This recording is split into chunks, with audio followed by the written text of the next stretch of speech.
بەناوی خوای بەخشندەی مێهرەبان سڵاوتان لێبێت بەڕێزان سەنگاندێک بۆ پەرلەمانی کوردستان لە خولی گرێدانی پاییزە دەکەین بە پشتبەستن بە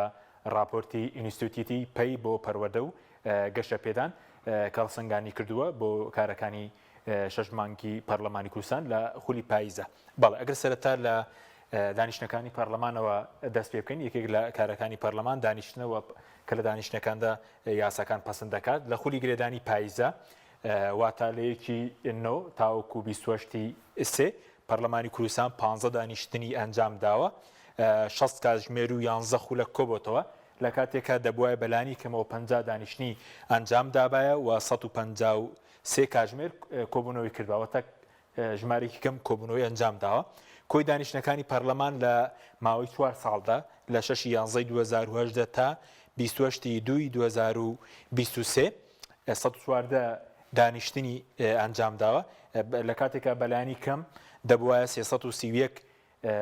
دانیشتنی ئەنجام دابایواتە لە ڕووی دانیشتنەوە پەرلەمانی کوردستان کەمترین دانیشتنی ئەنجام داوە.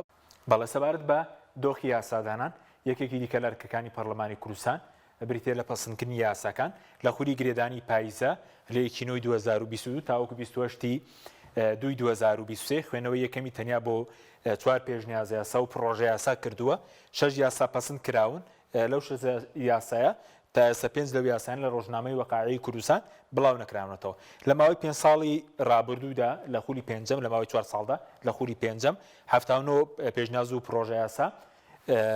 قسەیان لەسەر کراوە، 47یان وەک یاسا پەسەند کراون. واتە لە ماوەی خولی پێنجەم لە 4 ساڵی ڕابردوو پەرلەمان تەنها 47 یاسای پەسەند کردووە بینە سەر و یاسانی کە لە خولی گرێدانی پاییزە پەسەند کراون، واتە لەو کاتێک کە پەرلەمان تەمەنی درێژ کرایەوە. یاسای بەردەوامبوونی خولی پێنجەمی پەرلەمانی کوردستان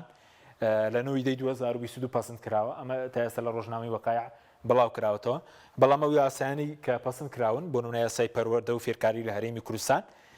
تا ئێستا بڵاو نەکراوەتەوە کە لە مانگی 11 پەسەند کراوە. یاسای پاراستنی ئاژەڵان لە هەرێمی کوردستان تاکو ئێستا ئەم یاسایش لە ڕۆژنامەی وەقایع بڵاو نەکراوەتەوە. یاسای بەرکارکردنی یاسای فیدراڵی واژەی ئەلکترۆنی و مامەڵە ئەلکترۆنیەکان ژمارە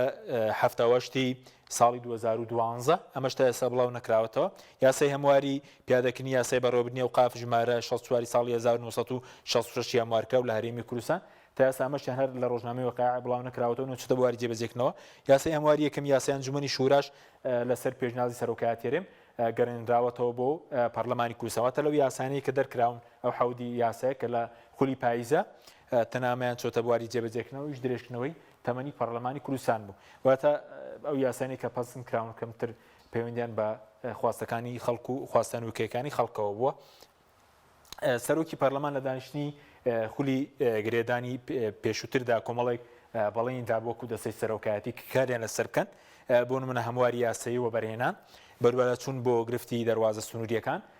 دروستکردنی ئەنجومەنی دەرمان و خۆراک کە یەکێک لە بەڵێنەکانی کابینی نوێمیش، کارەکردنەوەی لێژنەی دەستور، هێنانی بودجە بۆ پەرلەمان، گەڕاندنەوەی پاشەکەوتی موچە بە یاسا، چارەنووسی فەرمانبەرانی گرێبەست. ئەمانە وەکو سەرۆکایەتی پەرلەمان لە وتاری سەرۆکی پەرلەمان وەکو بەڵێنێک لە خولی گرێدانەکانی پێش و باسیێن نەکرد بەڵام تاکو ئێستا نەچوونە بواری جێبەجێکردنەوە. ئەمە وێڕای ئەوەی کە تەمەنی پەرلەمانیان درێژ کردەوە بۆەوەی کە ئامادەکاری کات بۆ هەڵبژاردن، بەڵام تاکو ئێستا تەمەنگی 3 کە پەرلەمان دەستی کردوێتەوە بە خولی بەهارە نە کۆمیسیۆن کاراکراوەتەوە نە یاسای هەڵبژاردنیش هەموار کراوەتەوە. بەڵێ بچینە سەر دۆخی لیژنەیەمیشەیەکانی پەرلەمان 19 لیژنە لە پەرلەمانی کوردستانە لە خولی پاییزی خولی گرێدانی پاییزە لیژنەکان وەکو پێویست کاریان نەکردەوە پێی پەیڕە و راپۆرت و نووسینیان لە کاتی خۆیان بۆ پرۆژە یاساکان و پێشنیازە یاساکان ئامادە نەکردووە. لەم خولەدا لە خولی پێنجەمدا لیژنەکان 80 کۆبوونەوەیان کردووە بە پێی پەیڕە و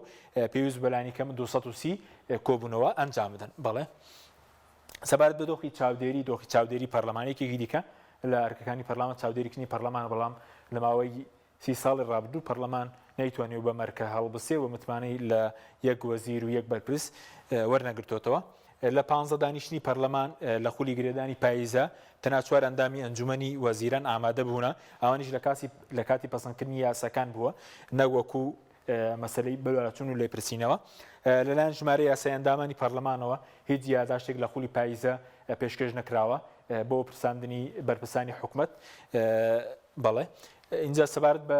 پرسێکی دیکە پرسی بودجێ کە ماوەی 10 ساڵە پەرلەمان بودجە نهاتوتە پەرلەمان حکوومەت بودجەی نەناردوتە پەرلەمان و لەم خولەشدا لە ماوەی 4 ساڵی ڕابردوو بودجە نهاتوتە پەرلەمان بەم شێوەیە کە 10 ساڵە پەسەندکراوە 12 ساڵیشە بە هەمان شێوە ژمێرەی کۆتایی و بەیانی دارایی نەخراوەتە بەردەم پەرلەمانی کوردستان بەڵێ بودجەی پەرلەمان دیارە بە پێی پەیڕەوی ناوخۆ ئەرکی دەستەی سەرۆکایەتیە کە ساڵانە بودجەی پەرلەمان و ژمێرەی کۆتایی پەرلەمان بخاتە بەردەم ئەندامانی پەرلەمان بەڵام ئەوەش هەر لەم خولەی پەرلەمانی کوردستاندا نەکراوە سەبارەت بە بیرۆکەی ئەندامان لە خولی گرێدانی پاییزە